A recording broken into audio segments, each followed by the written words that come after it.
Hello, you're watching The Big Story with me, Chao Suen. Subscribe to the Straits Times channel to stay up to date with our live news updates. Now, with inflation sky high at the moment, our biggest worries are over how we can provide for ourselves and our families. Analysts have said that the worst of inflation may be over. However, cost of living remains a concern, especially for middle-income households, even though real household income has gone up. Last year, the median monthly household income from work rose 0.2% after adjusting for inflation, lower than the 1.5% increase registered in 2021. That said, after adjusting for inflation, households in the first 9 deciles saw real income growth, and only the top decile saw a drop in real income. Now, what does this all mean for middle-income earners like us? Professor Lawrence Loh, Director of the NUS Business School's Centre for Governance and Sustainability, joins us live. Thanks for joining us, Prof. Loh. So, we have two seemingly positive signs of real household incomes rising in general, as well as the expectation that inflation may have peaked. Yet, middle-income households may still struggle with cost of living. Why? In fact, it's a very, very unique situation. The middle income group is a very different group.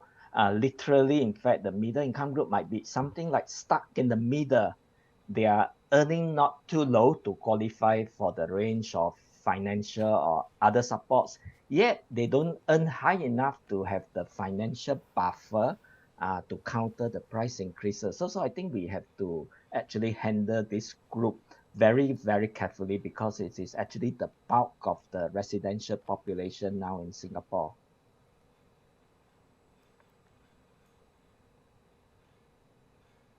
Now, it definitely sounds like the middle income class is definitely in a sandwich.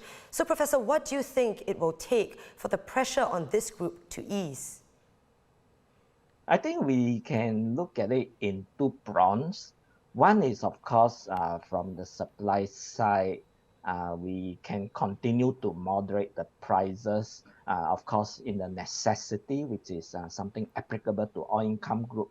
But more importantly, I think we also have to look at some of the discretionary items because many of the middle income group do need them. So I think we need measures, and vendors, sellers will have to continue to be responsible. But secondly, I think for this group, it is very critical for them to now perhaps temper their expectations. They cannot continue to keep with the usual standard of living or even quality of life. I think during these hard times, it's sad to say, but we should all continue, particularly for this middle income group, to preserve the financial resources.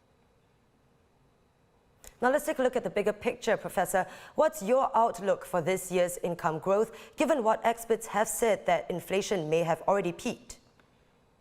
Yes, I think if you look at inflation, that definitely for this year, I expect the rate of the increase in prices will continue to increase, but it was slow.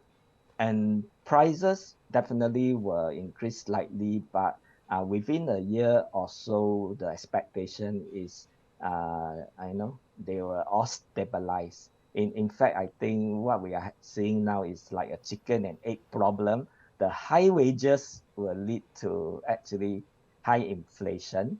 And on the other hand, high inflation will lead to demand for high wages. So I think that the danger point is that we might be caught in this spiral of inflationary pressure. So I think we have to temper it from both sides, the prices as well as the wages. Thank you for your valuable insight, Professor Loh. Professor Lawrence Loh, Director of the NUS Business School's Centre for Governance and Sustainability. And the weekend's almost here, and we have some interesting things that you can check out. If you enjoy spending time outdoors and taking long walks, the northern stretch of the rail corridor between Kranji and Hillview MRT stations opens today.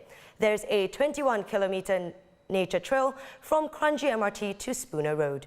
New features also include a bridge over Hillview Road that leads to a 6-metre-high lookout deck with views of Dairy Farm Nature Park and Bukit Timah Nature Reserve.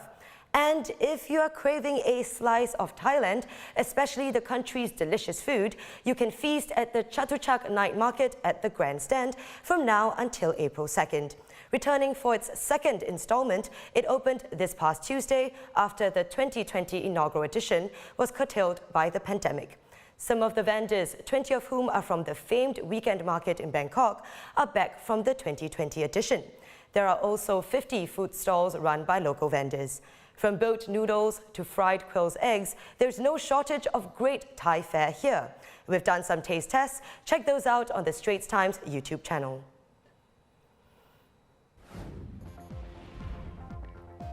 And those are our top stories for today. Visit straitstimes.com for more news and our YouTube channel for more videos. Subscribe by hitting the red button below. I'm Chao Suen. Have a good weekend and we'll see you next week.